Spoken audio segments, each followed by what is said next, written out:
September 20th, 2024. Coming up on Roland Martin Unfiltered on the Black Star Network, it is Frankie Beverly Appreciation Day. Folks all across the country been wearing their white, and so we'll show you some of the social posts of folks who have been celebrating the life and legacy of Frankie Beverly, who passed away a couple of weeks ago. Well, the pro-Trump Georgia Election Board voted to require hand counts of ballots. How stupid is this? Which would delay the certification of the results by weeks, if not months. Yep, we'll talk about what they're trying to do to steal the election in Georgia. But the Georgia Attorney General has already said this is probably illegal. One accused fake elector, Georgia Lieutenant Governor Burt Jones, will not be charged in the election subversion case. We'll talk to one of the attorneys who sued the special prosecutor for dragging his feet in this case. Vice President Kamala Harris was in Georgia today talking about reproductive rights after meeting with one of the families who lost a loved one due to the state's abortion ban. Also last night, Vice President Kamala Harris joined Oprah Winfrey in Michigan for a virtual rally. Folks that had hundreds of thousands watching online, they raised $100 million in 24 hours. Martin Luther King III, he's responding to North Carolina gubernatorial candidate Mark Robinson's alleged comments about his father. We'll show you that as well, plus a new campaign ad from the Harris campaign tying Donald Trump to Mark Robinson. Folks, that and more right here. It's time to bring the funk on Roland Martin Unfiltered on the Black Star Network. Let's go. He's got it. Whatever the miss, he's on it. Whatever it is, he's got the scoop, the fact, the find. And when it breaks, he's right on time and it's rolling. Best believe he's knowing. Putting it down from sports to news to politics. With entertainment just for kicks, he's rolling. It's on go, roll, y'all. It's Roland Martin, yeah. Rolling with Roland now.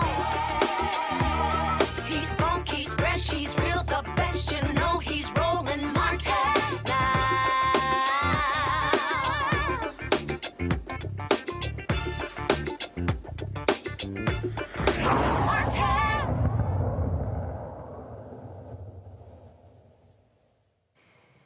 Hey folks, Vice President Kamala Harris was in Georgia today. Shortly she's going to be at a rally in Madison, Wisconsin. Here is folks already gathered there. We will take that live when it starts. All right, folks, we're about 6 weeks away, 46 days from the November 5th election. Early voting began today in Minnesota and Virginia. Massive lines in Virginia. In fact, some counties, they broke their first day early voting record by 1 p.m. compared to this time in 2020. South Dakota's in-person and absentee ballots became available today. Now, while some states are beginning the election process, in Georgia, well, the MAGA election board is doing some stupidity. They voted to require hand counts of ballots, despite critics saying the new requirement would undoubtedly lead to errors and disrupt the process of certifying the vote in this crucial battleground state. The vote was 3-2, with the three Trump MAGA folks supporting the move and a Democratic and independent GOP appointed board member strongly opposing it. The two who voted against the measure called it an added step that could delay the presidential election results in the battleground state. Now, folks, it's just absolutely crazy. John Fervier, who's the chairman appointed by Governor Brian Kemp on January 5th, 2024. You have Sarah Tridal Ghazal, a member appointed by the Democratic Party on June 1st, 2021. Janice Johnston, appointed by the Republican Party on March 2nd, 2022. Rick Jafar's member appointed by Georgia Senate on January 11th, 2024. Janelle King, of course, Black Republican, appointed by Georgia House Representatives on May 17th, 2024. She is a big-time MAGA person as well. And the crazy thing about this, folks, is that they literally could delay the results to the point where Georgia, their results wouldn't even count. I need you to understand what I just said. their results wouldn't even count. That's how crazy it is in this particular delay. Now, this is a letter that the Georgia Attorney General released. The office said last-minute changes proposed by a Georgia State Election Board are likely illegal and invalid. This right here is a letter from the Georgia Department of Law. It's from Elizabeth Young, Senior Assistant Attorney General. It says this memorandum is in response to the board's request for comments from our office regarding the proposed rules to be considered by the board at a September 20, 2024 meeting. As an initial matter, this office does not typically engage in a broad review of an agency's proposed rules to ensure the agency's proposed rules are consistent with law. As an administrative board with rulemaking authority, it is the board's obligation to formulate its proposed rules to be consistent with law and conducive to the fair, legal, and orderly conduct of primaries and elections. The board should evaluate the legality of any proposed rule prior to publication and voting. Should the board desire specific legal advice concerning any proposed rule or action, the board should seek such advice in writing addressed to this office. This office cannot search through email correspondence to which it is simply copied to determine whether or not the board has made a passing comment to seek legal advice on any particular topic. In addition, seeking unspecified comment on any proposed rule is unhelpful. In its request for legal advice, the board should specify the matter upon which it seeks legal advice and ask a specific question to be answered through the chair. This is the best manner in which to seek advice and allows this office to answer those questions on which the board needs advice and avoids any misinterpretation of the board's request and allows for an efficient and deliberate response. In the instant matter, in an effort to assist the board, we make this limited exception to our usual practice to offer the following expedited comments upon the rules proposed for, let me pull this up here. If I can, give me 1 second. I want to pull up the second page. Let me pull that. I think this is right here. Well, actually, this is the Georgia Association of Voter Registration Functions. So basically, the Georgia AG's office is saying, y'all, what are y'all doing? This is too close to the election. It's potentially illegal, but this is what you're doing, folks. Not only that, this is in Georgia. In Nebraska, Republicans there want to change their electoral college votes. Let me say it again. We're 4 to 6 days away because they have electoral college votes given out by congressional district. Well, typically, where Omaha is, Democrats typically win that congressional district. They're talking about changing that, which could totally upend the quest of Vice President Kamala Harris and Governor Tim Walz to get to 270 electoral college votes. So you see what's going on here, how Republicans are doing all they can to steal the election. They're doing all they can to help Donald Trump win, even if it means changing rules. We literally are 46 days away, and they're trying to do this. Matt Manning, civil rights attorney out of Corpus Christi. We have Michael Imhotep, host of the African History Network show out of Detroit. We're joined later by Kelly Bethel, communication strategist out of D.C. Matt, it's clear what they're doing. They want to try to use any mechanism they can to create a situation that favors Donald Trump, because in Georgia, they are still angry that Biden-Harris won in 2020, and Georgia has 2 Democrat U.S. senators. That's right. You know, and it's kind of a little bit of foreshadowing, because I know we're going to talk about another story probably in a little bit. But yeah, you're exactly right. When I read this, I mean, before your analysis and before I even read the story in preparation, I saw the headline and I'm like, this is, creating a problem to try to solve a non-existent problem. Going to hand counting when you're talking about millions of votes really, to me, seems to be just completely asinine. And I suspect what is happening on the ground is a lot of the rhetoric is rooted around trying to give people who might believe some of this BS that they're spewing, some reason to believe that now if it's going to be hand counted, then it can be trusted more. But when you're talking about this high a number of votes that will be cast, all you're doing is creating the environment wherein there's going to be those inconsistencies and irregularities, and then you'll be able to litigate it on the back end of your own having created the problem. So I think you're right. I think they're afraid of the way Georgia's going to go, and I think that they're going to do everything they can to try to stop, a fair election by creating these circumstances that make it look as though they're ensuring a fair election. It's really, really stupid, and it's another thing that we've talked about on this show, but that is the Republican playbook right now is attacking all parts of the system, not just the elected official, but you're talking about the election boards, the school boards, all the way top down, so that those tentacles get all in through the system and you can control it at every aspect of the process. And that's exactly what you're seeing here with rulemaking, because here's the thing. If the Democrats were talking about changing rules within 60 days of an election, they would be throwing a fit, right? But the reason they're changing these rules is exactly for this purpose, to try to make sure Republicans and Mr. Trump in particular get a win in November. So this is the rest of the letter.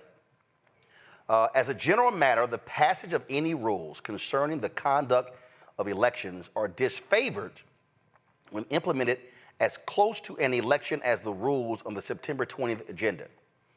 The United States Supreme Court in Purcell v. Gonzalez recognized, quote, that court orders affecting elections, especially conflicting orders, can themselves result in voter confusion and consequent incentive to remain away from the polls. As an election draws closer, that risk will increase. Federal courts have thus generally refrained from enjoining state election laws in the months prior to an election. See Merrill v. Milligan. See also League of Women Voters of Florida versus the Florida Secretary of State. Purcell applies when voting was set to begin in less than 4 months.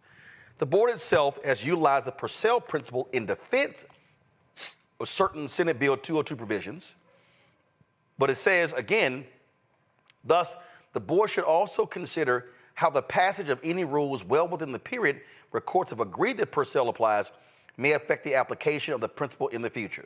And so then it goes on to talk about the role of the board, their statutory requirements, things along those lines, and on and on and on. And then here's the proposed rules.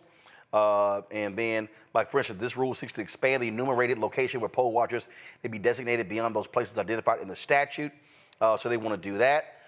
See what it says. The proposed rule goes beyond the statutorily designated list of places a superintendent may decide to place poll watchers and instead supplants the superintendent's discretion with the board's own. This, too, does not carry into effect a law already passed by the General Assembly, but rather expands upon the statute. The rule, if adopted, would then very likely be subject to legal challenge as invalid. And so they go on and on and on, Michael, explaining all of these different rules. And you see right here, this next rule, this promulgation of the rule would likely, very likely, go beyond the scope of the board's authority and be subject to challenge as invalid. Propose 4. If promulgated, it will similarly likely go beyond the scope of the statute and the board's authority. Propose 5. What does it say right there? Same thing in terms of what the results can be, and more than likely, it is going to be illegal. So what you have here are MAGA Republicans on this board who want to do all they can to help Donald Trump. Here you have the Attorney General's office going, y'all can try that. Probably going to be invalid, invalid, invalid, invalid, but they don't care. Yeah, Roland, they don't care. This is designed to sow more confusion, to delay the count, the final count in Georgia, to give Donald Trump more time after the election takes place to spread lies and say the election in Georgia was stolen, and to cause more fear on the ground. He'll probably incite some of these MAGA supporters to go protest outside the hall where the votes are taking place. We know that also there have been proposed changes in expanding access for partisan poll watchers.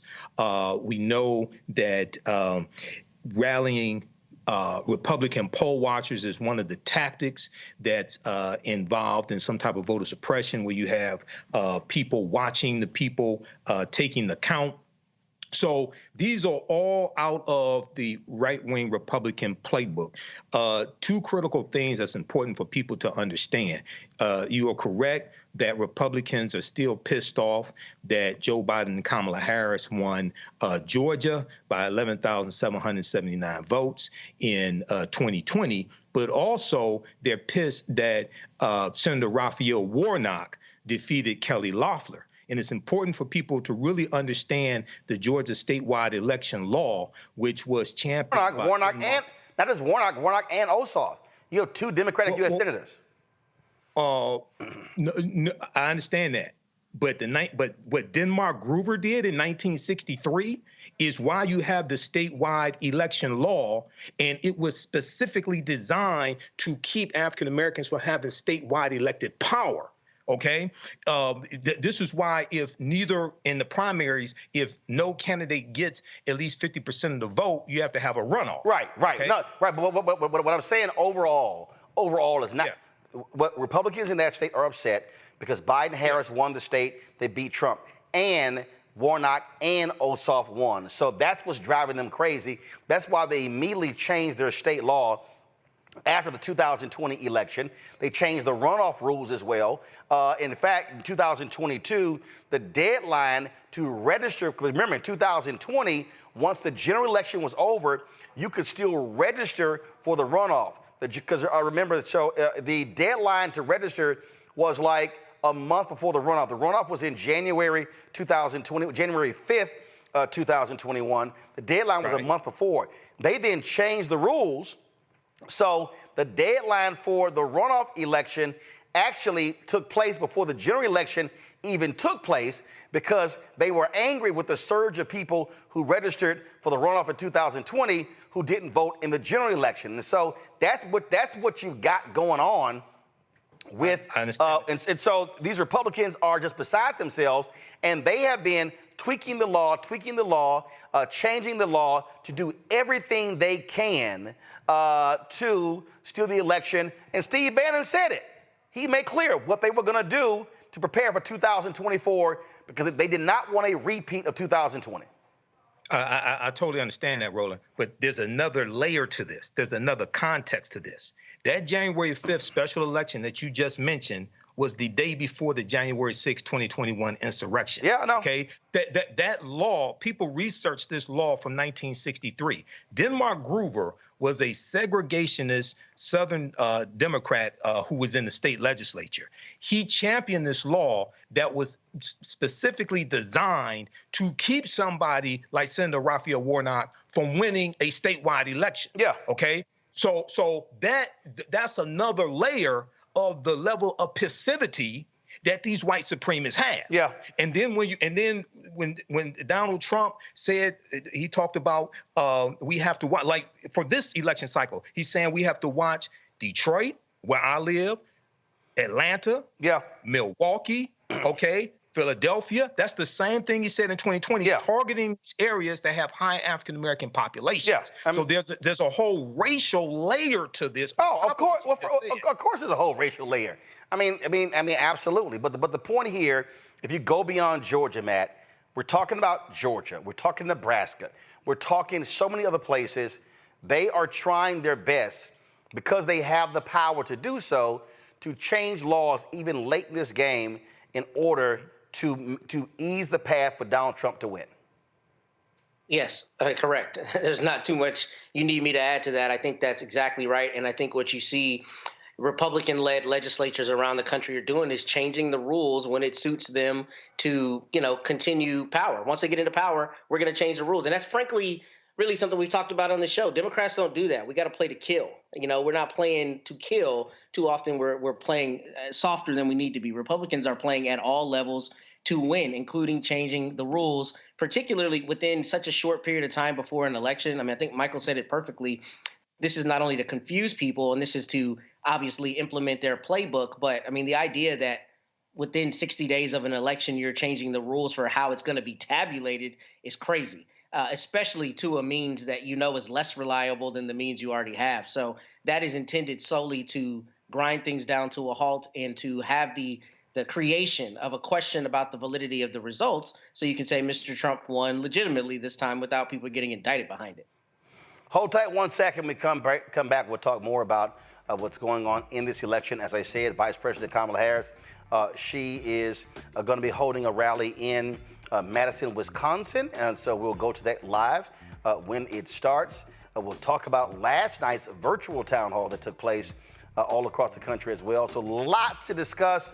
Also, the Teamsters President Emeritus is blasting Teamsters President Sean O'Brien for their failure to endorse Vice President Kamala Harris. We'll read that statement for you, folks. And so a whole lot we got to break down. You're watching Roland Martin Unfiltered on the Black Star Network. He told us who he was. Should abortion be punished? There has to be some form of punishment. Then he showed us. For 54 years, they were trying to get Roe v. Wade terminated, and I did it, and I'm proud to have done it. Now Donald Trump wants to go further with plans to restrict birth control, ban abortion nationwide, even monitor women's pregnancies. We know who Donald Trump is. He'll take control. We'll pay the price. I'm Kamala Harris, and I approve this message. In 2016, Donald Trump said he would choose only the best people to work in his White House. Now those people have a warning for America. Trump is not fit to be president again. Here's his vice president. Anyone who puts himself over the Constitution should never be president of the United States. It should come as no surprise that I will not be endorsing Donald Trump this year. His defense secretary. Do you think Trump can be trusted with the nation's secrets ever again? No. I mean, it's just irresponsible action that places our service members at risk, places our nation's security at risk. His national security advisor. Donald Trump will cause a lot of damage. The only thing he cares about is Donald Trump. And the nation's highest-ranking military officer. We don't take an oath to a king or a queen or to a tyrant or a dictator. And we don't take an oath to a wannabe dictator. Take it from the people who knew him best. Donald Trump is a danger to our troops and our democracy. We can't let him lead our country again. I'm Kamala Harris, and I approve this message. IVF is a miracle for us because it allowed us to have our family. After having my daughter, I wanted more children, but my embryo transfer was canceled 8 days before the procedure. Donald Trump overturning Roe v. Wade stopped us from growing the family that we wanted. I don't want politicians telling me how or when I can have a baby. We need a president that will protect our rights, and that's Kamala Harris. I'm Kamala Harris, and I approve this message. Here's a 78-year-old billionaire who has not stopped whining about his problems. Oh, she had a big crowd. Oh, the crowd. This weird obsession with crowd sizes. It just goes on and on and on.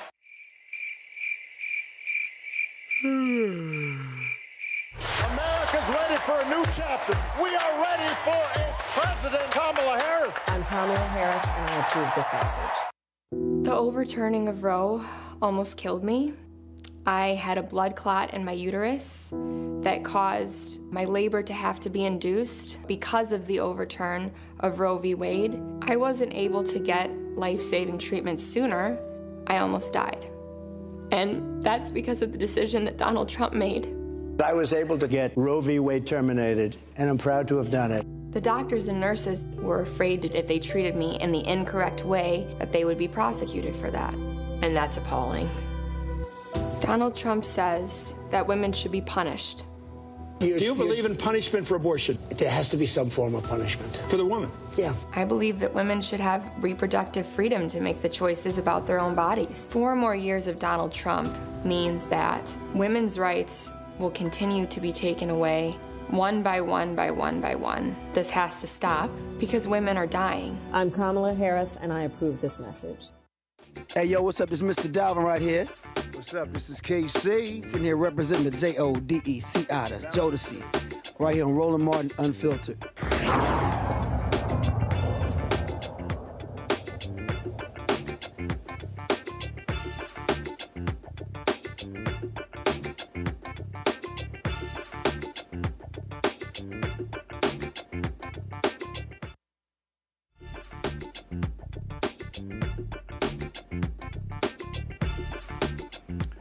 Well, some of the fake electors in Georgia are going to be facing prosecution, except one, Lieutenant Governor Burt Jones.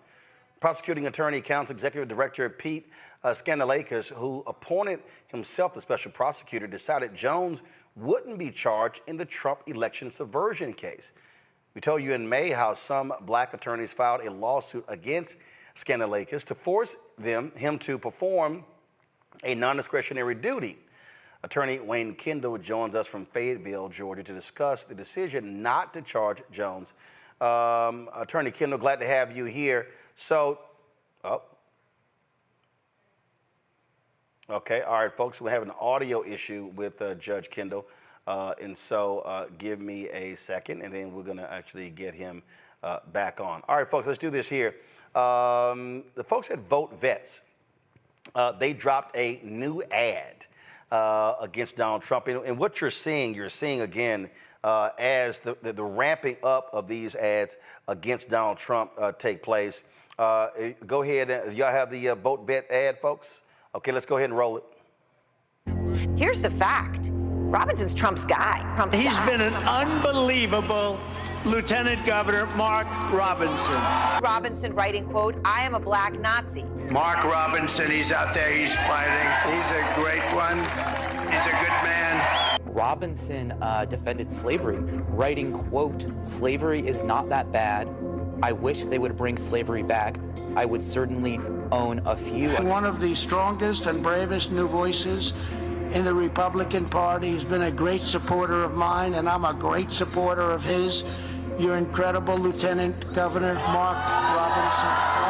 That Robinson used slurs on the website. We found that he often used anti-gay slurs, he used an anti-Jewish slur, he used an anti-Muslim slur. Lieutenant Governor Mark Robinson of North Carolina. What a job you're doing. He enjoys, quote, watching transgender porn, saying, quote, "That's effing hot." It takes the man out while leaving the man in, and then adding, quote, "I'm a perv too." Keep in mind that he has called transgender kids sick and demonic. You're a very popular guy, Mark. And somebody that really took this country by storm, not just the state, but took the country by storm.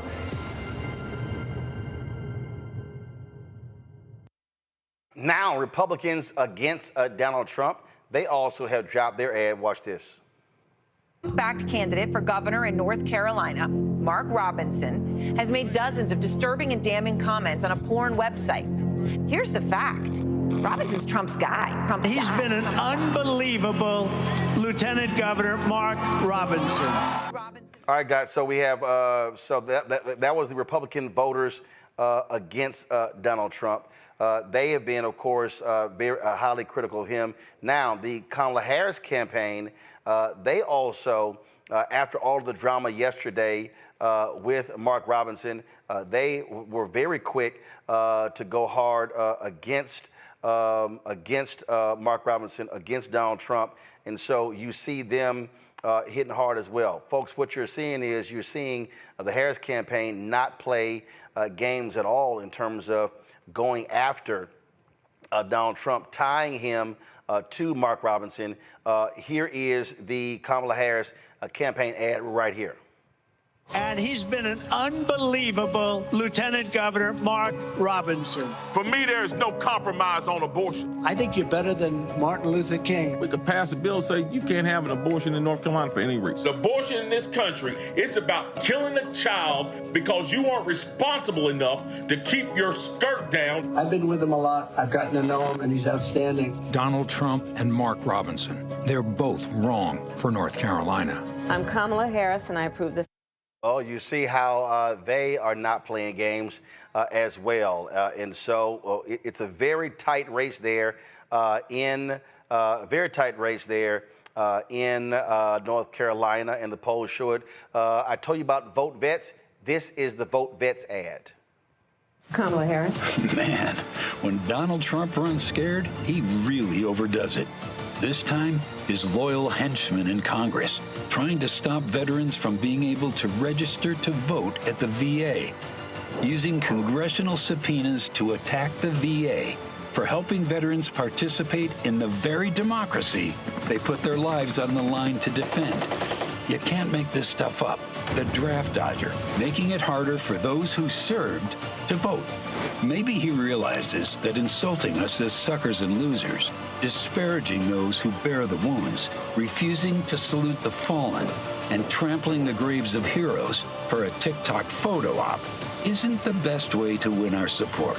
Maybe he knows deep in his dark heart that we'll do again this November what we did in 2020. Beat Trump like a drum.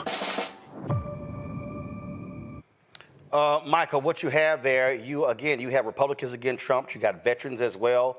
And North Carolina is shaping up to be a battleground state. Joe Biden lost North Carolina by 2.5 points in 2020. Then Senator Barack Obama won North Carolina in 2008, 14,100 votes, lost it in 2012. The Harris-Walz campaign is a serious shot at winning that. As one of the reasons why she's been in North Carolina several times. Walz was just in North Carolina this week as well. They see North Carolina as possibly falling to them, especially with Mark Robinson imploding in his gubernatorial race against Josh Stein. Absolutely, and yesterday was the deadline for Lieutenant Governor Mark Robinson to drop out of the race, and many soldiers said that he was going to stay in, and he's defiant, and that's good for many soldier. We know that the Carolina Journal reported that earlier this week, leaders in the Trump campaign privately told Robinson that he was not welcome at rallies for Trump or vice presidential candidate J.D. Vance. And what this could definitely do is drive up turnout, not just for Vice President Kamala Harris, but down ballot races, and drive down turnout for Republicans with Lieutenant Governor Mark Robinson. And the other thing that's really pernicious about this is that this is another example of these type of black Republicans, especially black male Republicans, that Donald Trump likes to surround himself with, self-deprecating, those that speak negatively about African Americans, speak negatively about the civil rights movement, Dr. King, but at the same time, they derive pleasure from seeing women sexually exploited, but they also want to control women's bodies by banning abortion and attack women's reproductive rights as well. So these ads are spot on, and it shows you once again why elections have consequences and why this 2024 election is probably the most consequential election since 1876, which brought about the end of Reconstruction. Well, again, what you're seeing is folks zeroing in on him, and so you're going to see a lot more of these attack ads as we move forward.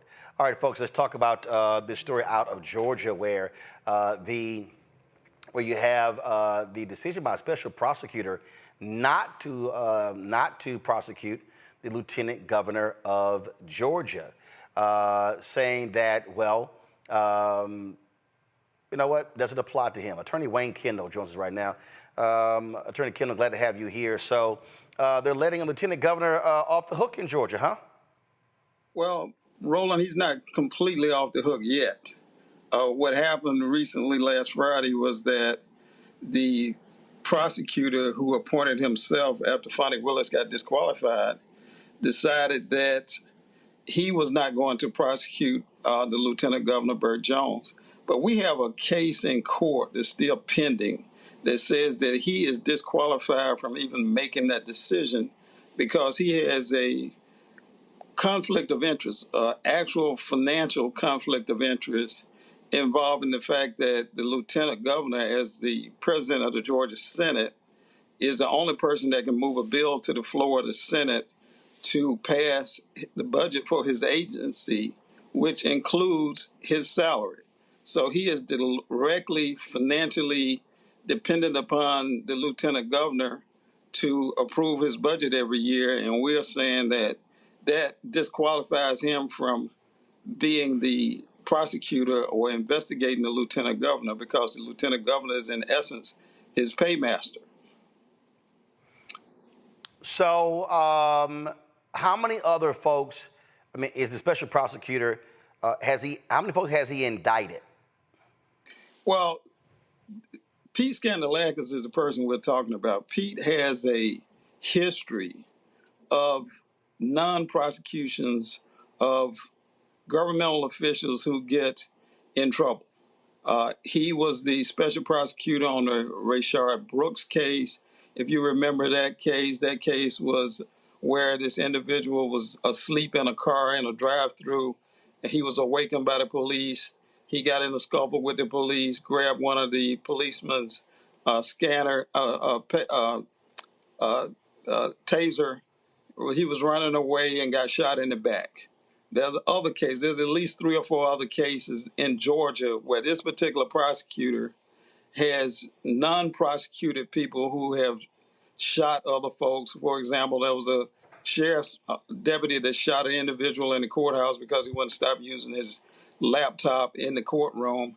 There was a scuffle in the hallway of the courthouse, and the deputy shot the individual. He was indicted. The sheriff deputy was indicted, and Pete Scandalakis dismissed the case. There are other cases similarly. So we knew that when he got appointed, or he appointed himself, that it was unlikely that he would indict the lieutenant governor because of the financial conflicts of interest. And he didn't have to appoint himself. He could have appointed probably over 1,000 other people. The statute allows him to appoint retired judges, retired prosecutors, federal and state. He could have appointed any number of private attorneys. But he didn't appoint anyone until after we sued him. And at that point, he appointed himself. And prior to him appointing himself, after he had been sitting on the case for 17, 18 months, we sent him an open records request and said, hey, tell us who all you have contacted. What lawyers, judges, retired, active, have you contacted to take on this case? And this is 18 months after he was appointed to appoint someone after Fonnie Willis got disqualified. And he responded to our request to say that he had no written records whatsoever of actually attempting to contact any prosecutors to prosecute this case. And then one district attorney over in Augusta volunteered to take the case, but he wouldn't hire him either. So it was a pure and simple whitewash situation, but it's not over yet. So what's next? Well, what's next is that we're waiting on the judge in this case to determine whether or not he should be disqualified. And we had a hearing to determine a motion to dismiss our case last Monday, a week ago, this past Monday. And the judge has not ruled on that case yet. If he rules in our favor on that case, then we will go have a hearing on the merits and determine whether or not he is in fact disqualified because of his financial connections to the appropriation process that the lieutenant governor controls. All right. Well, let us know how the legal battle continues. We appreciate it. We will do. Thank you for having me. All right. Thanks a bunch. All right, folks. Got to go to break. We come back. We'll talk about last night's huge virtual rally led by Oprah Winfrey for Vice President Kamala Harris. We'll talk about how much money they raised, and I'll also show you some of what took place last night. Folks, you're watching Roland Martin Unfiltered on the Black Star Network. Support the work that we do. Now, let me explain this here, y'all. So here's what's going on with Cash App. Nope, we can't show those. Here's what's going on with Cash App. So Cash App has changed their rules. And so if you have a certain type of corporation, you can't use Cash App. So we are an S Corp, all right? My accountant said this is really the best thing for us. Well, here's the problem. Cash App is no longer allowing S Corps to be able to utilize Cash App. So they're closing all of our Cash App accounts. Now, they've explained to us that they have a Cash App option that you can use with Square. Only problem is it don't work the way it's supposed to work. So right now, until further notice, you cannot support us on Cash App. Well, our Cash App $RM Unfiltered is still alive. The bottom line is that's being closed, okay? So to support us right now, the options, okay? Can't use Cash App for now. We're trying to get it sorted out. This is a huge mess, y'all. It's screwing with us big time, but it is what it is. Check your money orders. Go P.O. Box 57196, Washington, D.C. 20037-0196. PayPal is paypal.me/rmartinunfiltered. Venmo is rmunfiltered, and Zelle. Roland at rolandsmartin.com. Roland at rolandmartinunfiltered.com. We'll be right back. He told us who he was. Should abortion be punished? There has to be some form of punishment. Then he showed us. For 54 years, they were trying to get Roe v. Wade terminated, and I did it, and I'm proud to have done it. Now Donald Trump wants to go further with plans to restrict birth control, ban abortion nationwide, even monitor women's pregnancies. We know who Donald Trump is. He'll take control. We'll pay the price. I'm Kamala Harris, and I approve this message. In 2016, Donald Trump said he would choose only the best people to work in his White House. Now those people have a warning for America. Trump is not fit to be president again. Here's his vice president. Anyone who puts themselves over the Constitution should never be president of the United States. It should come as no surprise that I will not be endorsing Donald Trump this year. His defense secretary. Do you think Trump can be trusted with the nation's secrets ever again? No. I mean, it's just irresponsible action that places our service members at risk, places our nation's security at risk. His national security advisor. Donald Trump will cause a lot of damage. The only thing he cares about is Donald Trump. And the nation's highest-ranking military officer. We don't take an oath to a king or a queen or to a tyrant or a dictator. And we don't take an oath to a wannabe dictator. Take it from the people who knew him best. Donald Trump is a danger to our troops and our democracy. We can't let him lead our country again. I'm Kamala Harris, and I approve this message. IVF is a miracle for us because it allowed us to have our family. After having my daughter, I wanted more children, but my embryo transfer was canceled 8 days before the procedure. Donald Trump overturning Roe v. Wade stopped us from growing the family that we wanted. I don't want politicians telling me how or when I can have a baby. We need a president that will protect our rights, and that's Kamala Harris. I'm Kamala Harris, and I approve this message. Here's a 78-year-old billionaire who has not stopped whining about his problems. Oh, she had a big crowd. Oh, the crowd. This weird obsession with crowd sizes. It just goes on and on and on.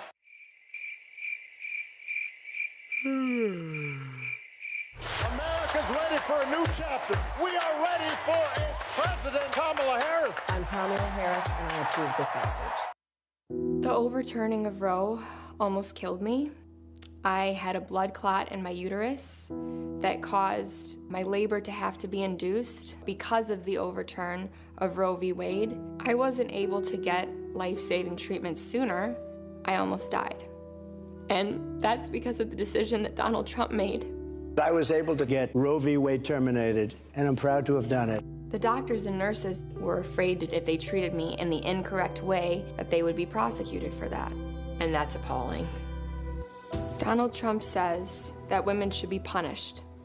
Do you believe in punishment for abortion? There has to be some form of punishment. For the woman? Yeah. I believe that women should have reproductive freedom to make the choices about their own bodies. 4 more years of Donald Trump means that women's rights will continue to be taken away one by one by one by one. This has to stop because women are dying. I'm Kamala Harris, and I approve this message. This is Reggie Rock-Byford. You're watching Roland Martin, unfiltered, uncut, unplugged, and undamn believable. You hear me?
So remember I told you when the Teamsters made their decision not to endorse because of this so-called straw poll showing 59% of their voters wanted Trump and only 34% wanted Vice President Kamala Harris. And then all of a sudden you had Teamsters in Pennsylvania and Michigan and Nevada and California and all around the country supporting Vice President Kamala Harris. Well, guess what?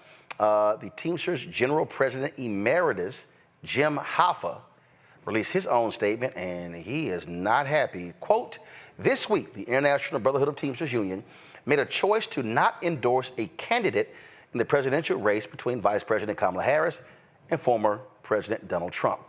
This is a critical error and, frankly, a failure of leadership by Sean O'Brien.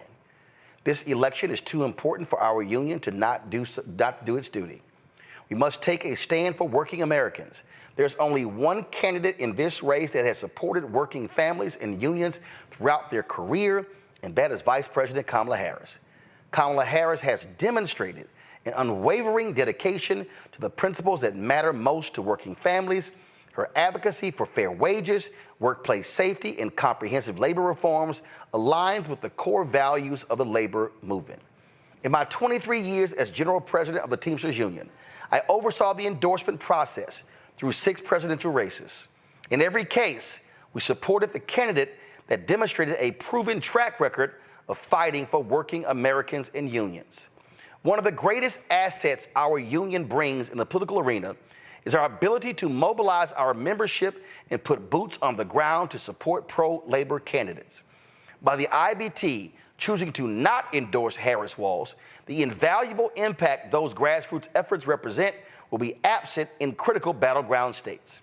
The simple fact is that by not endorsing the Harris-Walz ticket, the clear and correct choice for labor and working families, Sean O'Brien has undermined their campaign.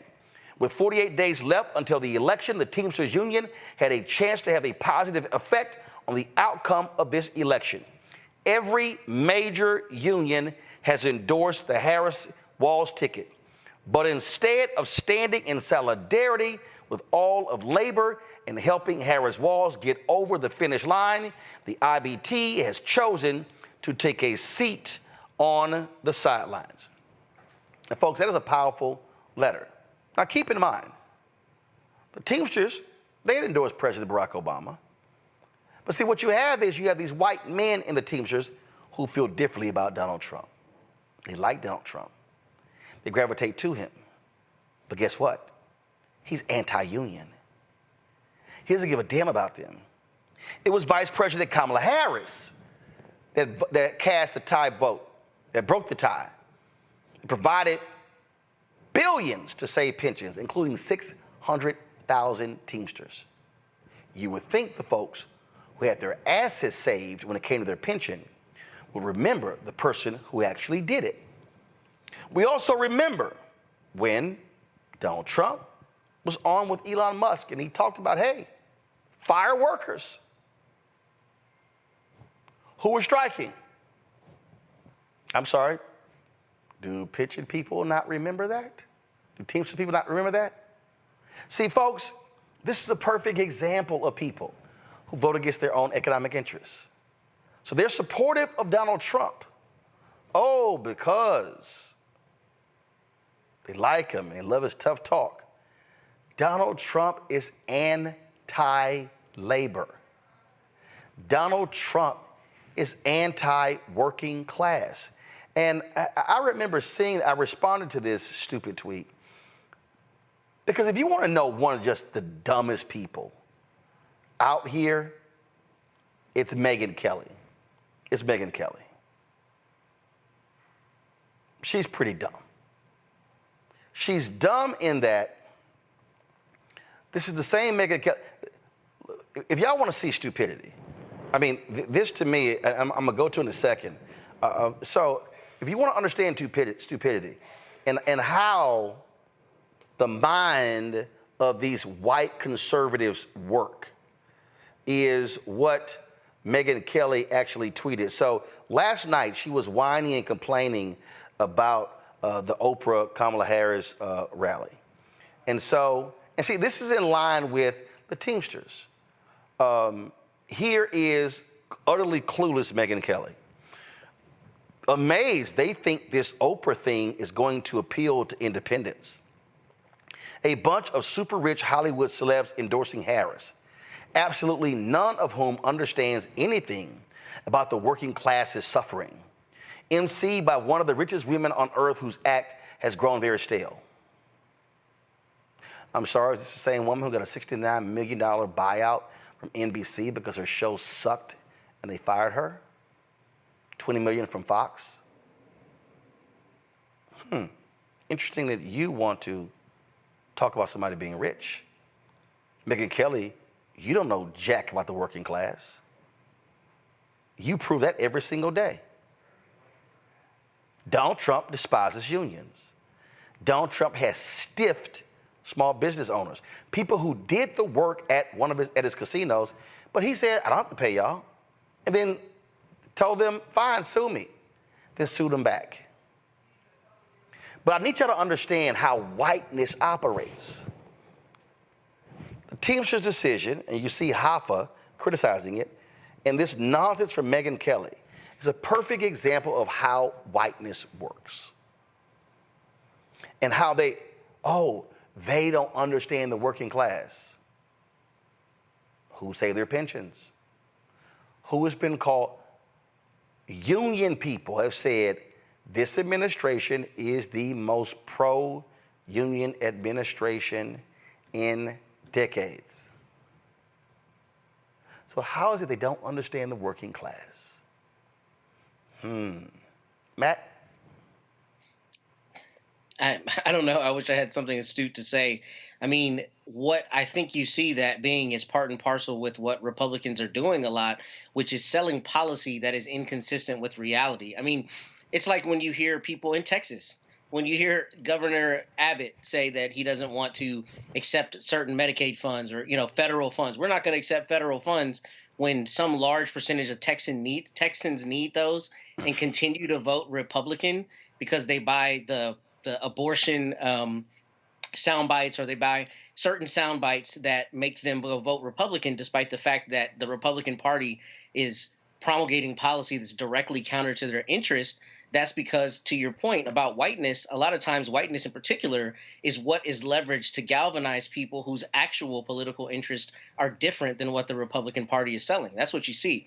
So, that's one thing you hear often when I feel like, frankly, it's conservative white people who feel like they don't have anything else to attack a person for.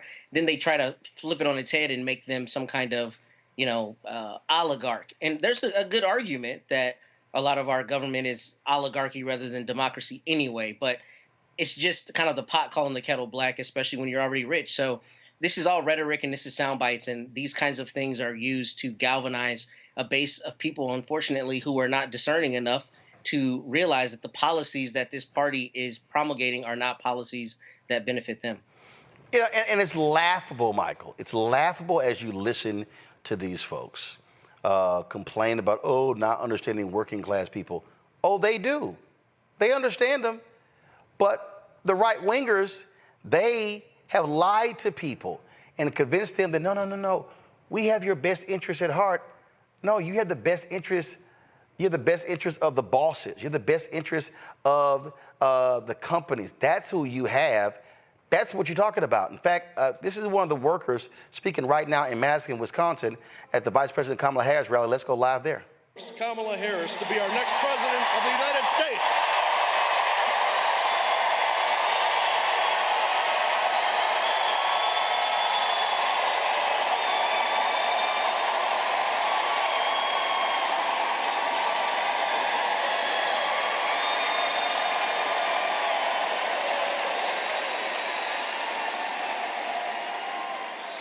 We are standing with over 1 million other Teamsters and retirees who have endorsed Kamala Harris because she spent her career fighting for working families, and as vice president in the most pro-union administration in history, she worked with the Teamsters and other unions and our own U.S. Senator Tammy Baldwin to pass the historic Butch-Lewis Act, which saved the pensions of over 1 million retirees to date.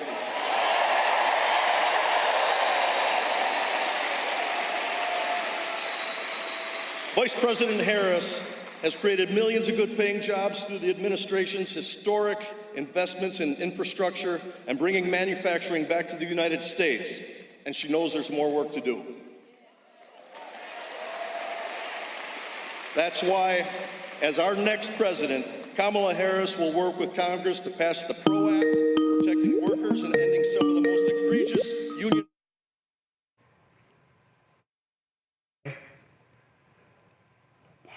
All right, folks, having an issue there. We're going to go back live to that rally in Wisconsin. So let me go ahead and get that all queued up for you there.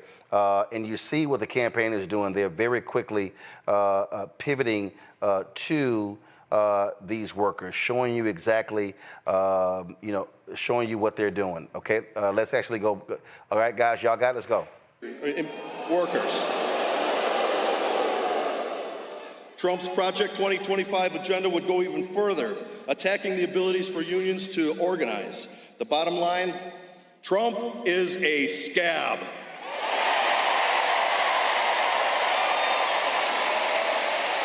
That's right. That's why this November, the Teamsters here in Wisconsin will work hard, hand in hand with millions of union workers across the country to defeat Donald Trump and send Vice President Harris and Governor Walz to the White House. And now, I am incredibly honored to introduce a lifelong champion for workers. Please welcome our next President of the United States, Kamala Harris.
Madison cred, right?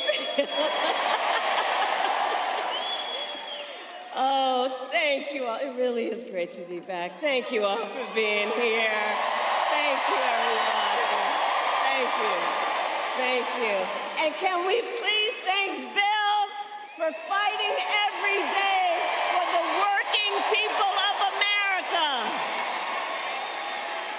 And to everyone at Teamsters Joint Council 39, I am so honored and grateful for your endorsement. I will work so closely with you, as we always have, and we will win. And we will win. And we will win.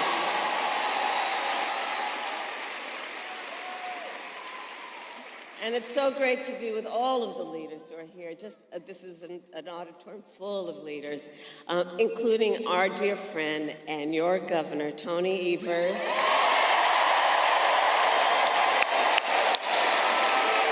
Senator Tammy Baldwin, who you will re-elect to the United States Senate. Representative Pocan. Mayor Rhodes Conway. And I have to give a special thanks to the mayor, because the last time I was in Madison, we went to the house where I lived when I was 5 years old, here in Madison. So many of you know, and my sister Maya's here, so our parents taught at the University of Wisconsin-Madison, and so we lived here for a period of time. So every time I land, the governor says, "Welcome home." So thank you all to all the leaders who are here, elected leaders and community leaders and just neighborhood leaders, family leaders, all that you are. Thank you. So here we are. All right, we got work to do. 46 days until the election. 46 days until the election. And what we know, this is going to be a tight race until the very end. So let's not pay too much attention to the polls, because let's be clear, we are the underdog in this race, and we have some hard work ahead of us. But here's the thing, we like hard work. We like hard work. Hard work is good work. Hard work is joyful work.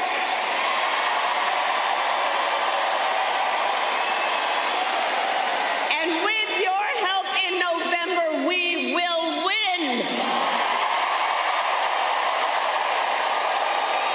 We will win. So, some of you might have seen the debate last week that I had with Donald Trump. It was fun. And I talked about issues that matter to families across America, like bringing down the cost of living, investing in America's small businesses, protecting reproductive freedom,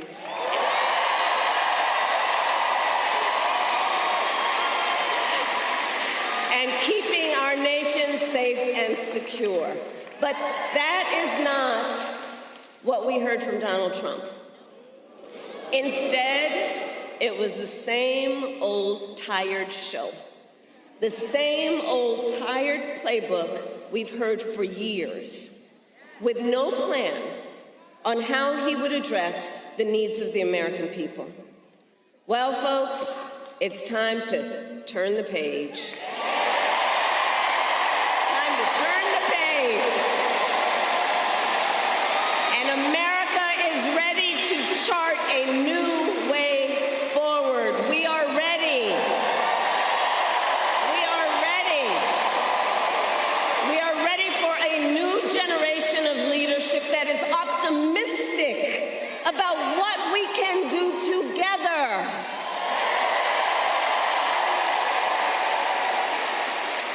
Because we're tired of all that division and hate they're pushing. We here know the vast majority of us have so much more in common than what separates us. And that's what our campaign is about. Understanding that this is a people-powered campaign, that this is a campaign about building community, building coalitions, reminding us all that we are all in this together and that we're gonna be good and all right. We're in this together.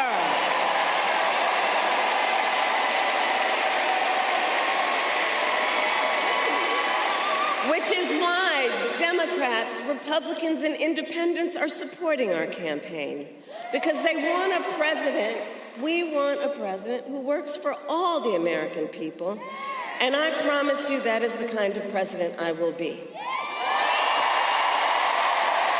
I promise that.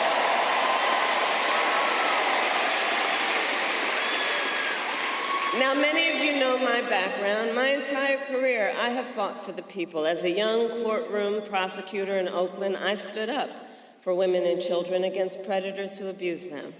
As Attorney General of California, I took on the big banks and delivered $20 billion for middle-class families who faced foreclosure because of predatory lending practices.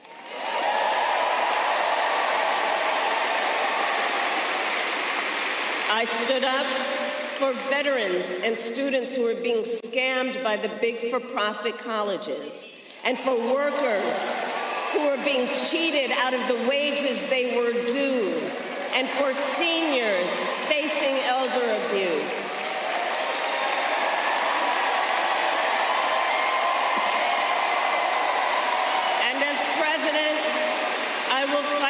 behalf of all communities and all Americans, and together we will build a brighter future for our nation.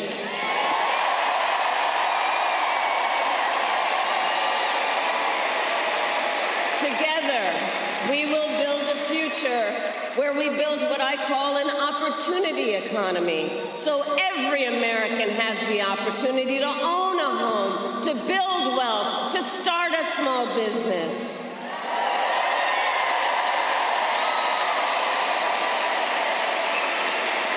And I'll tell you, I love our small businesses. For the small business leaders who are here, can you raise your hand? Our small business leaders are extraordinary.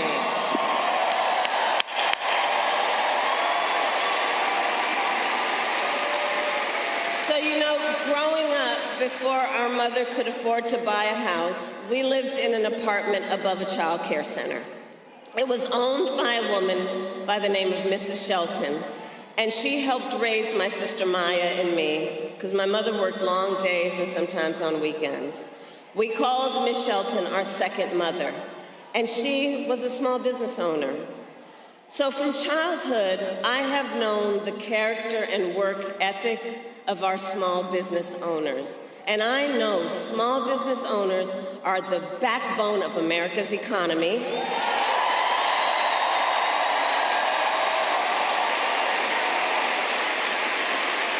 Which is why my plan offers a new way forward and will give a $50,000 tax deduction to help entrepreneurs start their small businesses.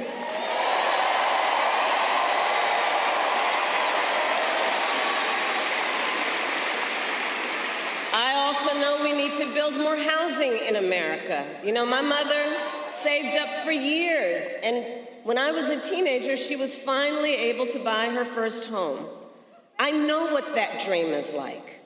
I know what it is like for people to work hard and to save up and have a dream that is about the dignity of their work and an investment in their future, the future of their family, an investment in the pride they so rightly deserve because of their hard work.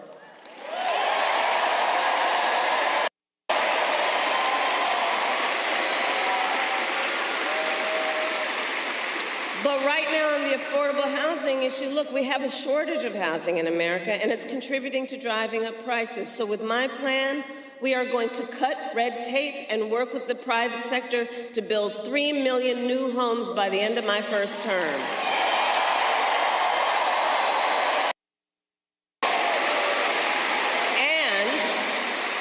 And provide first-time home buyers with $25,000 in down payment assistance so they can just get their foot in the door.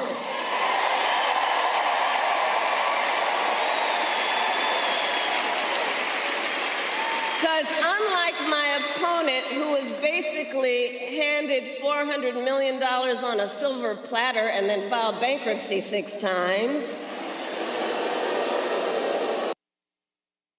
most people need to just have the opportunity to actually get their foot in the door to achieve their dream and their aspirations.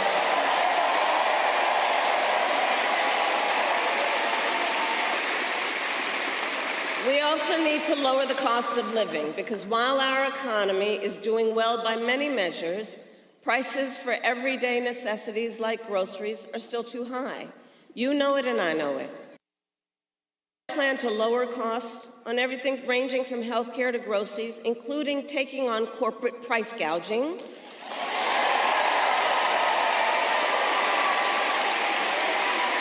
And my plan includes giving a tax cut to 100 million Americans, including $6,000, by expanding the child tax credit for the first year of a child's life to help young and new parents buy a car seat, a crib, baby clothes, in that most significant phase of their development. And all of this is to say, I will always put the middle class and working families first. I come from the middle class, and I have never forgotten where I come from. And I never will. And I never will. Now, Donald Trump, well, he has a different plan. And in many ways, you've heard me say before, he is an unserious man. But the consequences of putting him back in the White House are extremely serious. Extremely serious. Just Google Project 2025. By the way, can you believe they put that thing in writing? I mean, they put it in writing, they had it bound, and they handed it out.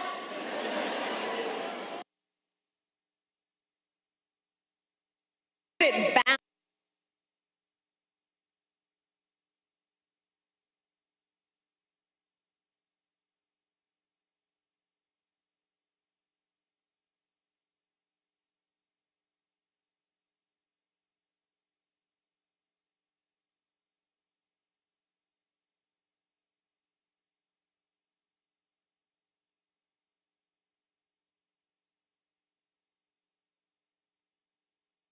But if you look at what he's up to, Donald Trump will give billionaires and big corporations massive tax cuts.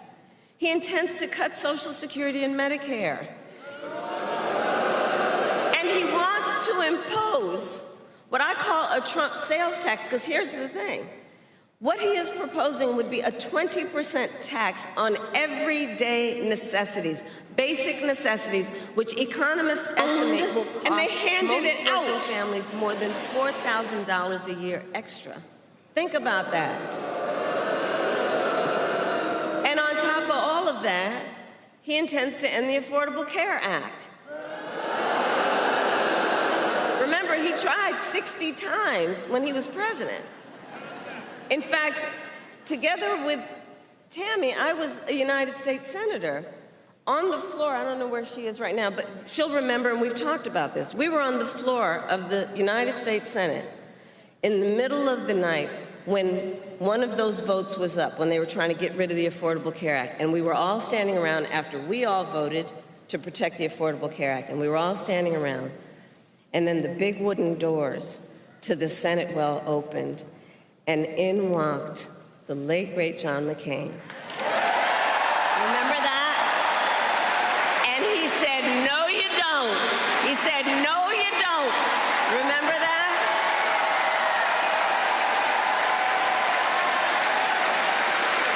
But we were up against those kinds of attacks when he was president last time, and as he said in the debate, he intends to replace it, but has no plan. In fact, he has, quote, concepts of a plan. No actual plan, concepts. So, aside from that being laughable, it's very serious, because he's basically saying he would threaten the health insurance of 45 million people in our country based on a concept. And take us back. Remember those days when insurance companies could deny people with pre-existing conditions? Remember what that was like? Well, brother, we are not going back. We are not going back. We are not going back. We will not go back.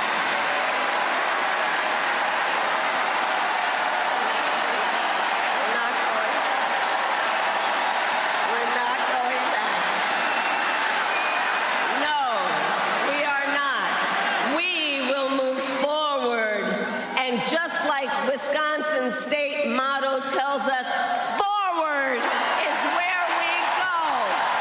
Forward is where we go. Because ours is a fight for the future. And ours is a fight for freedom.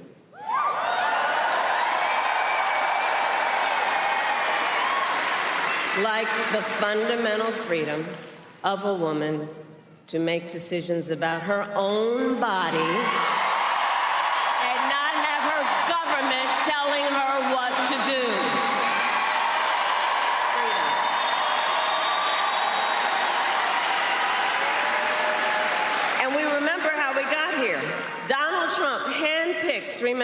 United States Supreme Court with the intention that they would undo the protections of Roe v. Wade.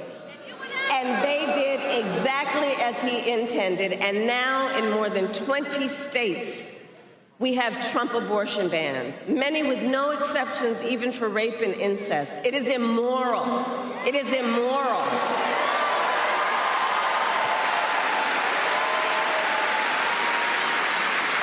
And let us agree, one does not have to abandon their faith or deeply held beliefs to agree the government should not be telling her what to do. Not the government. Not the government.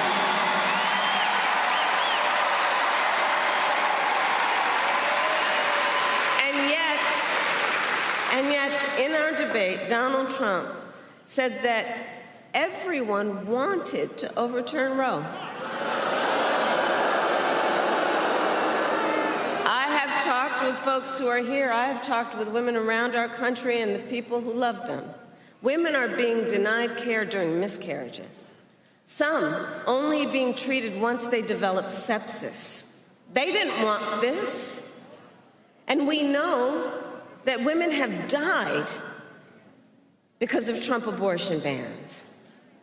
I was with a mother and the two sisters of a woman who died because of Trump abortion bans just last night. You know, and her mother said the worst thing among the pain that she is experiencing is when she heard and reflects on what she was told, that it was preventable. Preventable. And you know, when that decision came down, just over 2 years ago, we predicted this would happen. And it's preventable. You know, the young woman, she was a vibrant 28-year-old young woman with a mother of a 6-year-old son. Her name, Amber Nicole Thurman, who I promised her mother I will say her name every time. I will say her name every time.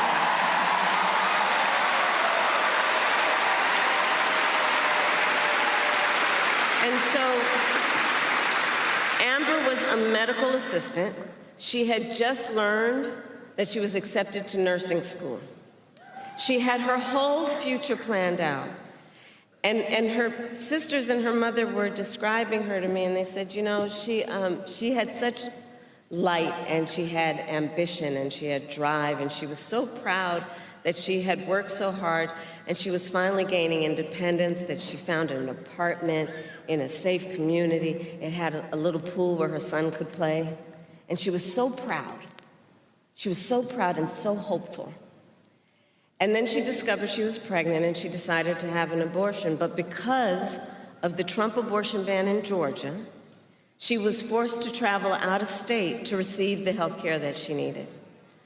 And when she returned to Georgia, she needed additional care, so she went to a hospital in Georgia. But under the Trump abortion ban, her doctors could have faced up to a decade in prison for providing Amber the care she needed. And so she waited for 20 excruciating hours. She waited as she deteriorated. And then she reached such a critical state that the doctors finally operated, and it was too late. And she died of sepsis. And recently, medical experts determined that Amber's death was preventable. Preventable. So understand what a law like this means, what these kinds of laws mean. These kinds of laws under Trump abortion bans. It means doctors may have to wait until the patient is at death's door before they take any action. Nobody wants that. What is he talking about? Nobody wants that. Are we saying we're going to craft down public health policy so that doctors only kick in when you're about to die? This is one example of what is happening around our country right now. And this is a healthcare crisis, and Donald Trump is the architect. So I will say to you, because of why we are here, we're going to get Tammy reelected to the United States Senate. And when Congress passes a bill to restore reproductive freedom, as President of the United States, I will proudly sign it into law. Proudly.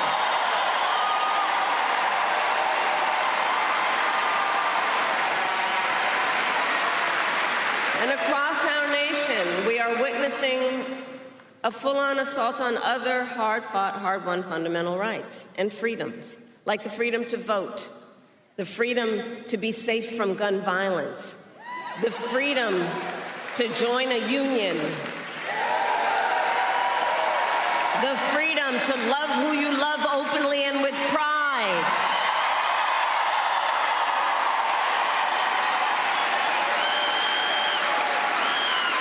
So we know what we are up against. We are clear-eyed about what we are up against.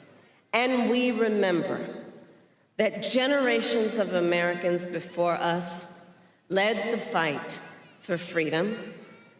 And now, the baton is in our hands. Now it's in our hands. It's in our hands. And so much is on the line in this election. And this is not 2016 or 2020. The stakes are even higher. Because remember, 2 months ago, the United States Supreme Court basically told the former president that he will effectively be immune no matter what he does in the White House. But think about that. Think about what that means. So before, at least, there was some threat of consequence. And now the court has made this decision. Think about that. Just imagine Donald Trump with no guardrails. He who has vowed to be a dictator on day one. He who has called for, quote, the termination of the Constitution of the United States of America. And let us be very clear. Someone who suggests we should terminate the Constitution of the United States should never again stand behind the seal of the President of the United States. Never again. Never again.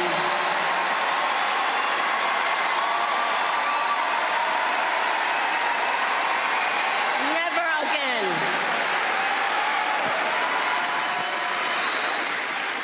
So, Wisconsin, it all comes down to this. We are here together because we love our country. We love our country. And we understand the awesome responsibility that comes with the greatest privilege on earth, the privilege and pride of being an American. The privilege and pride of being an American. And I do believe that it is one of the highest forms of patriotism to fight for the ideals of our country and to fight to realize the promise of America.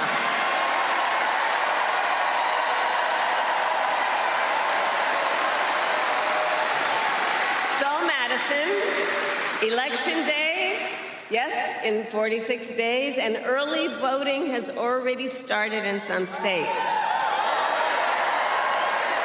Early voting in Wisconsin starts in just 32 days.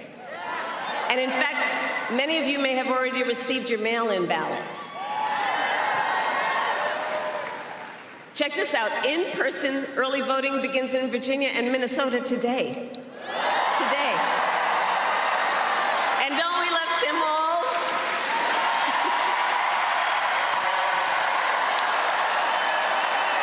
He's so good. He's so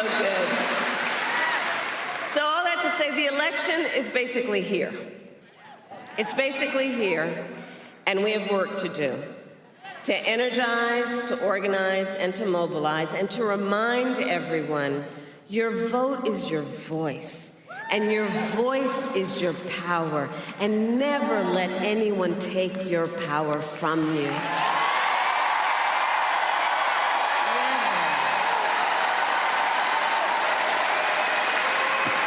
So, Madison, today I ask you, are you ready to make your voices heard?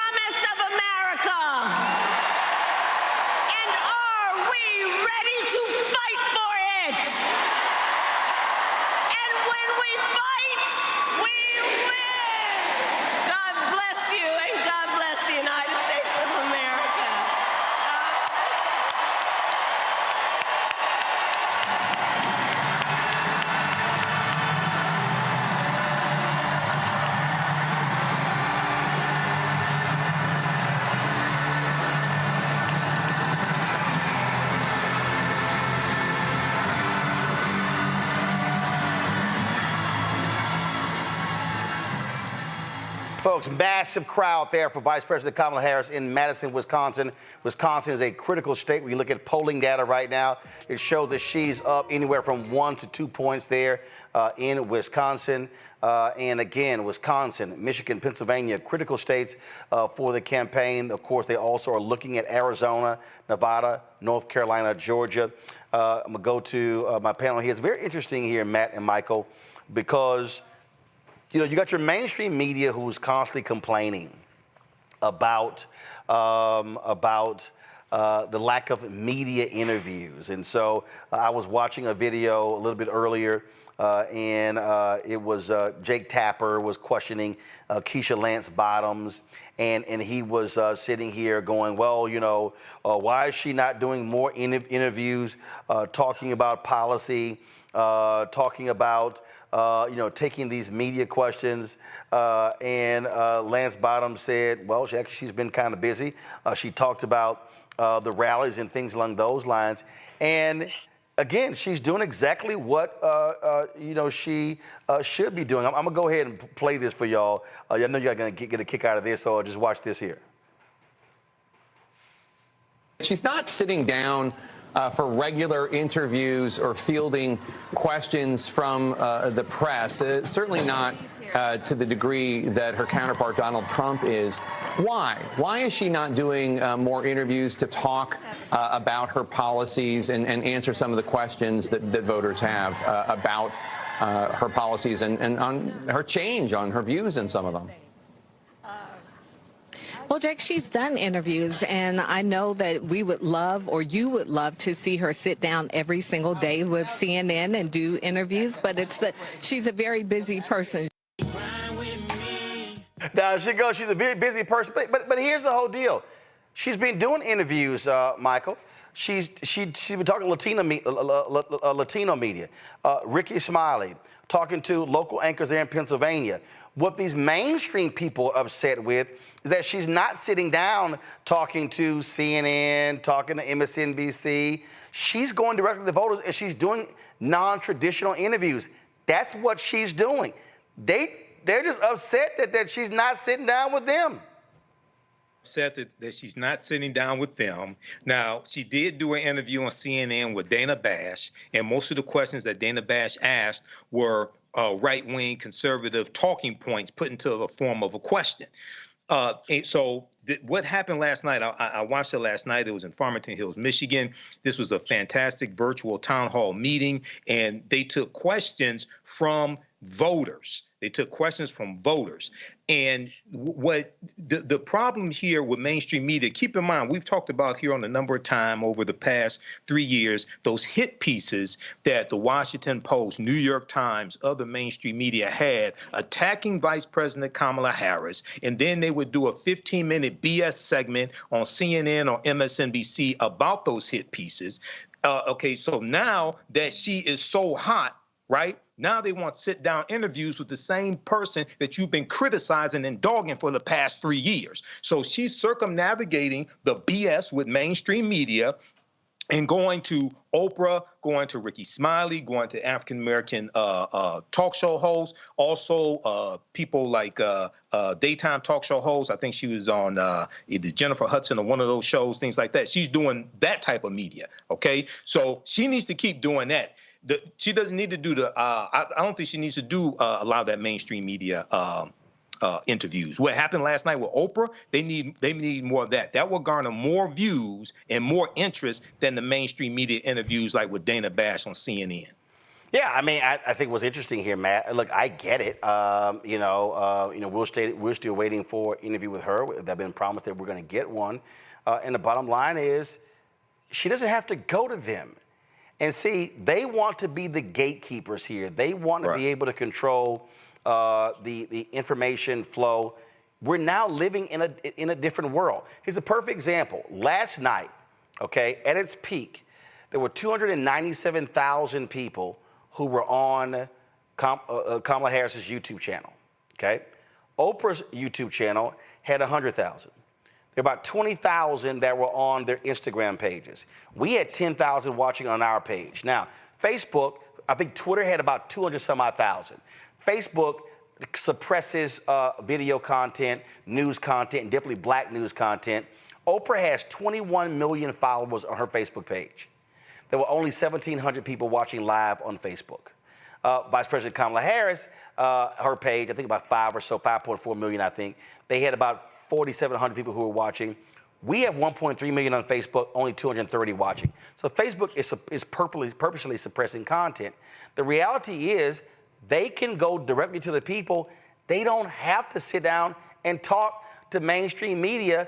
And the New York Times is still pissed they haven't gotten a one-on-one interview with President Joe Biden during his presidency. And so their deal is, you keep crapping on us, we ain't got to talk to you.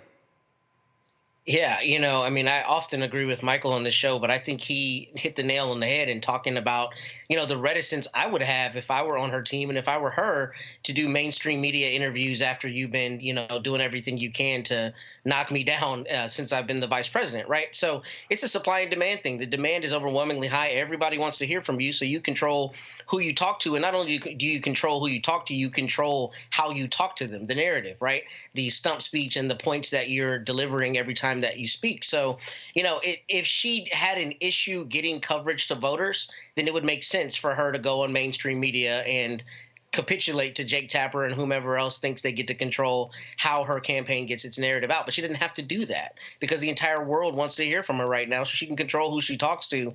And especially at this point, when you have, as her own campaign manager has termed it, a quote, margin of error race, I think they have to be strategic in what they say, when they say it, and how they say it, especially because Mr. Walz, to much of his credit, has unfortunately had to put his foot in his mouth many times over the years. And I think they're trying to control any potential damage that could come from situations where they're not completely in control. So I don't think they have any duty to do that, nor do I think they have a need, because the demand is so high, they control the supply. Not only that, when your strategy is working, it's working. Last night, go ahead and play the video. This was last night. Thousands, again, hundreds of thousands were watching. Go ahead and roll it. Go ahead and roll it, guys. So they had about 400 audience members last night. You had about 1,000 people on video monitors. And again, you had hundreds of thousands of watching. If I go to YouTube right now and I click live to see how many people last night, when I click, let me see, hold up, let me go right over here. Give me 1 second. If I click live, last night's event, they restreamed it, but you see right here, 1.5 million. Guys, go to my iPad. You see right here, 1.5 million views that's just on her page. I checked Oprah's page. I think it was 351,000. So right there, you almost had 2 million. Just for the point here, for the people who are at home watching, let me show y'all this here. Y'all gonna get a kick out. Y'all gonna get a kick out of this. 1 second. So let me just go here. I'm gonna pull this up because most of y'all don't pay any attention to this. Well, I do. And let's see here, right there, boom. Ratings, Friday. So here's a perfect event. These are the Friday ratings. I want everybody to understand something here. These are this is Friday's ratings. I go to my iPad. In the 4 o'clock hour, you had in the 25-50. This is the 25. You know what? I'm going to do total. That's 25-54. Okay. So Neil Cavuto 1.44 million. Jake Tapper 708,000. Nicole Wallace 1.7 million. Then when you go to the 5 p.m. hour, the 5 on Fox had 3.2 million. Will Blitzer had 764,000. Nicole Wallace, they didn't have her ratings. 6 p.m., Brett Baer, 2.3 million.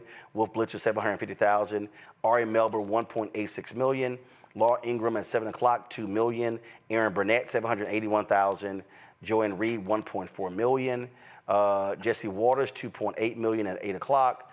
Anderson Cooper, 854,000. Chris Hayes, 1.5.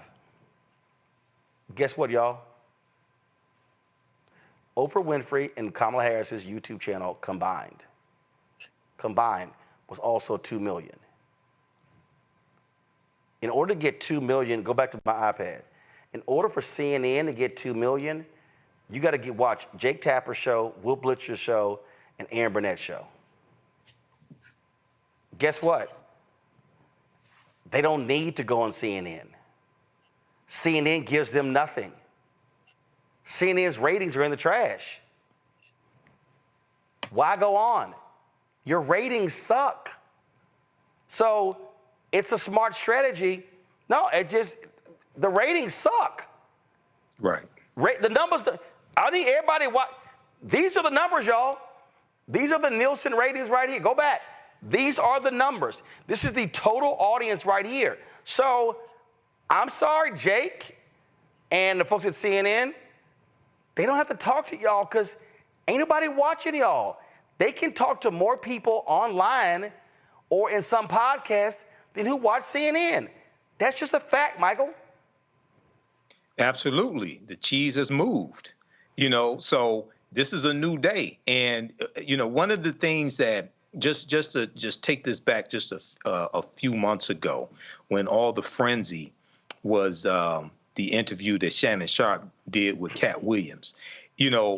What was so brilliant about that is that Shannon Sharp gets 50 million views on YouTube, or if I remember correctly, 50 million views on YouTube, and it impacted the conversation all throughout social media, and the interview did not appear in mainstream media. This is a new day when we have more control over content and reaching the end user can bypass mainstream media. Well, in fact, the interview did 75 million. Well, I know at one point, so, no, I'm just saying, I heard the announcement when it broke 50 million. Right, but I'm saying on the page right now, go to my iPad. Yes. It's right here. It did 75 million. And in fact, again, I'm just going to pull up, because I was looking at this the other day. So you take, to your point, so here's a perfect example. Shannon did an interview. He's done an interview with Ronnie Coleman. Mr. Olympia. Yeah, Mr. Olympia. Ronnie Coleman. Now her 16,000 views in 2 days. If you go to Marlon Wayans, now they got all these different clips, but the Marlon Wayans interview, 6.9 million. 6.9 million. Y'all, let me say this again. This is no lie. And again, I'm not trying to sit here. So the Marlon's Wayans interview has generated 6.9 million views in 2 weeks. Do y'all know how long it would literally take Jake Tapper's show about a real damn long time to get the 7 million views collected? Matt, numbers are numbers. If you're the head from a political standpoint, I'm not speaking from a media standpoint.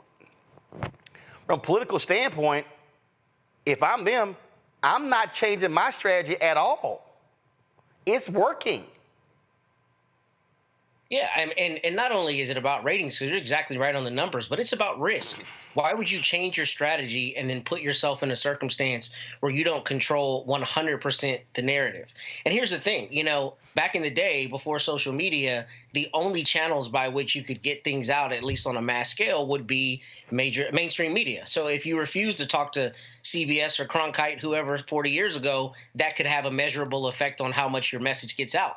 That you're showing, I think, perfectly right now, that is no longer the case. You don't need mainstream media really at all. And what's interesting about that is, they try to characterize it as though she has some duty to go to them as a means to get information to the voters, but she can do that without them. So really, I think you're right. I wouldn't change the strategy at all, and I would continue controlling the narrative such that we get the points out in the way that we want them out, in the framing that we want them out, rather than having to be responsive to someone who may intend to do a hatchet job. We know they have done hatchet jobs on her in the past. You've covered them on your show. So I don't know why her team would ever do that, especially when you have such a tight race. If she were 20 points ahead in the polls, maybe she takes that risk. But right now, her framing has to be perfect. She's got to be speaking to the people in the battleground states. She's got to be speaking to libertarians. She has to be framing things in the way they think turns into votes for that very small sliver of people who are still on the fence. And I think her team would be doing itself a disservice if they did not control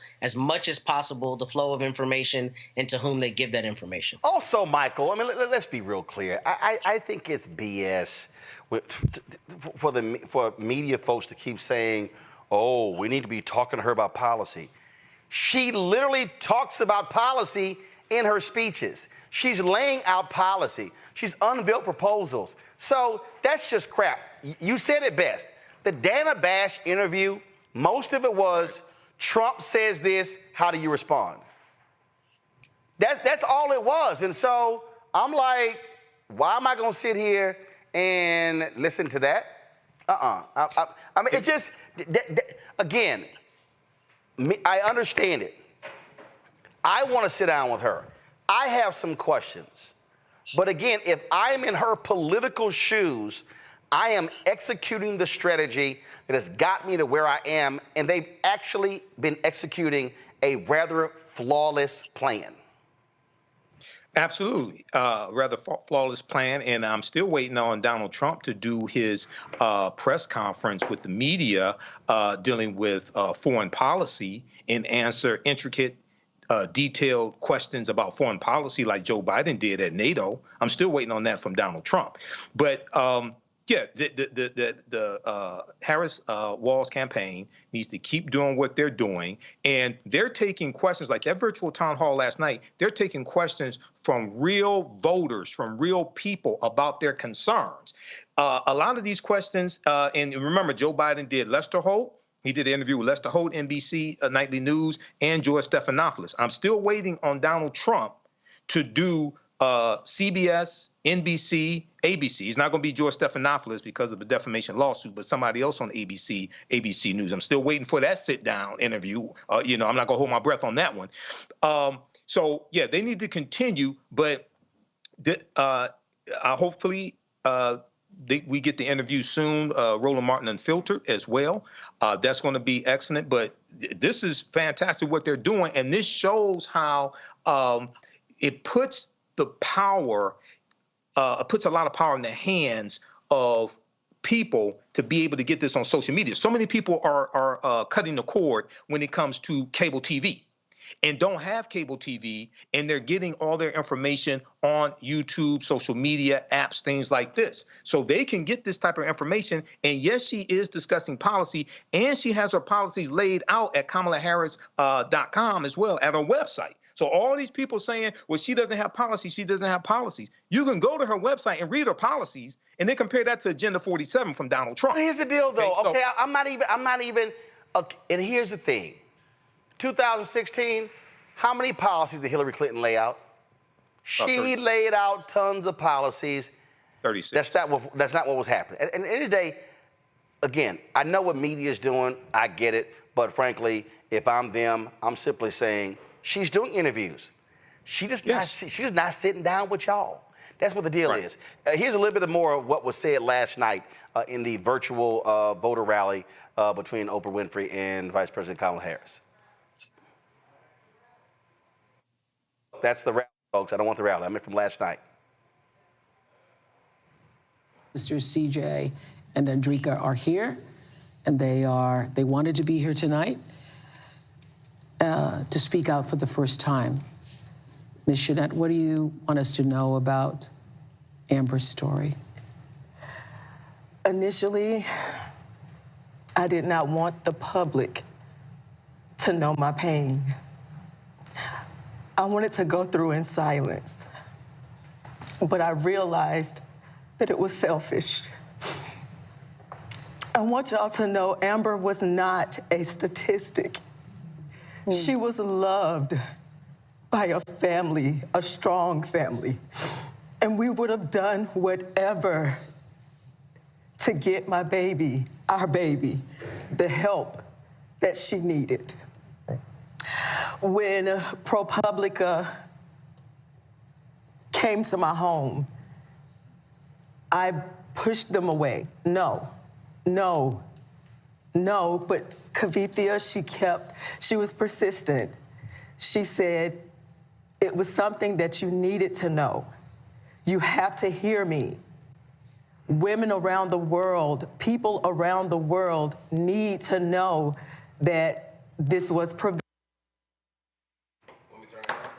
That, of course, is the black woman who died in Georgia. The vice president referenced her in Madison, Wisconsin, and Atlanta. That is a powerful story, and Republicans, it's got them on their heels, Michael. Absolutely, and it should have them on their heels because they are responsible for this. They have blood on their hands, figuratively speaking, not literally. And Donald Trump took credit for overturning Roe versus Wade, and this is an example of how elections have consequences once again. There's 3 Supreme Court justices, and the other part to this is even though this is women's reproductive rights impact men as well. And what I mean is when you have a woman like Amber Thurman who dies, that impacts the men in the family also. So a lot of times this gets painted as just a women's issue. No, it's not. It impacts both sides of the family, the man's side of the family, the woman's side of the family. It impacts uncles, cousins, male cousins, things of this nature. So I think that there needs to be another voice added to this conversation, is amplify the men who are supporting women's reproductive rights and how deaths like this, in vitro fertilization, et cetera, impacts the men as well.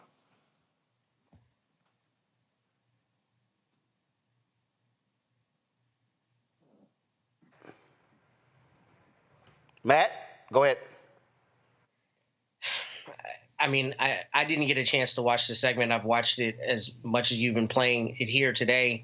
And you know what I was thinking about earlier during the rally that I'm really interested in seeing if anybody's done any polling on is libertarians and their response in this election. And maybe you've seen it, maybe you have numbers on it, but it really struck me that the refrain she was using about freedom, especially in the context of reproductive freedom, seems to me to be something that would really resonate pretty strongly with anybody who is a libertarian who identifies that way, or who is, I guess, freedom-minded beyond being a part of one of the 2 major parties, to the extent that, you know, that's the thing that has not made sense to me about this particular aspect of healthcare policy.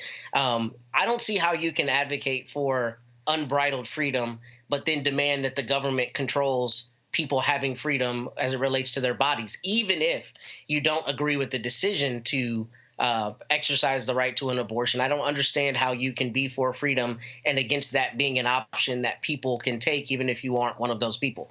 So I tell you that to say, I mean, I think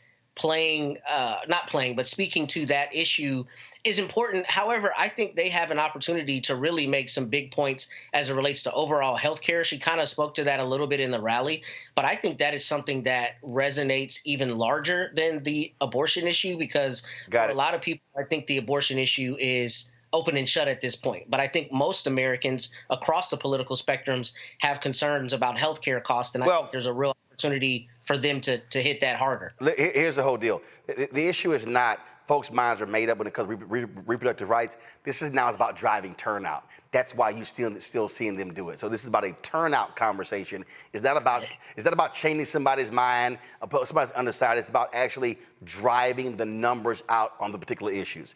Matt, Michael, I appreciate it. Thank you so very much. Here's a 78-year-old billionaire who has not stopped whining about his problems. Oh, she had a big crowd. Oh, the crowd. This weird obsession with crowd sizes. It just goes on and on and on.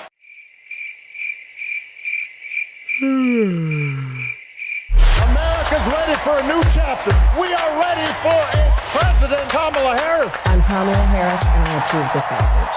When you talk about blackness and what happens in black culture, we're about covering these things that matter to us, speaking to our issues and concerns. This is a genuine people-powered movement. There's a lot of stuff that we're not getting. You get it, and you spread the word. We wish to plead our own cause. Too long have others spoken for us. We cannot tell our own story if we can't pay for it. This is about covering us. Invest in black-owned media. Your dollars matter. We don't have to keep asking them to cover our stuff. So please support us in what we do, folks. We want to hit 2,000 people, $50 this month, raise $100,000. We're behind 100,000, so we want to hit that. Y'all money makes this possible. Checks and money orders go to P.O. Box 57196, Washington, D.C. 20037-0196. The Cash App is $RM Unfiltered. PayPal is R Martin Unfiltered. Venmo is RM Unfiltered. Zelle is Roland at RolandSMartin.com.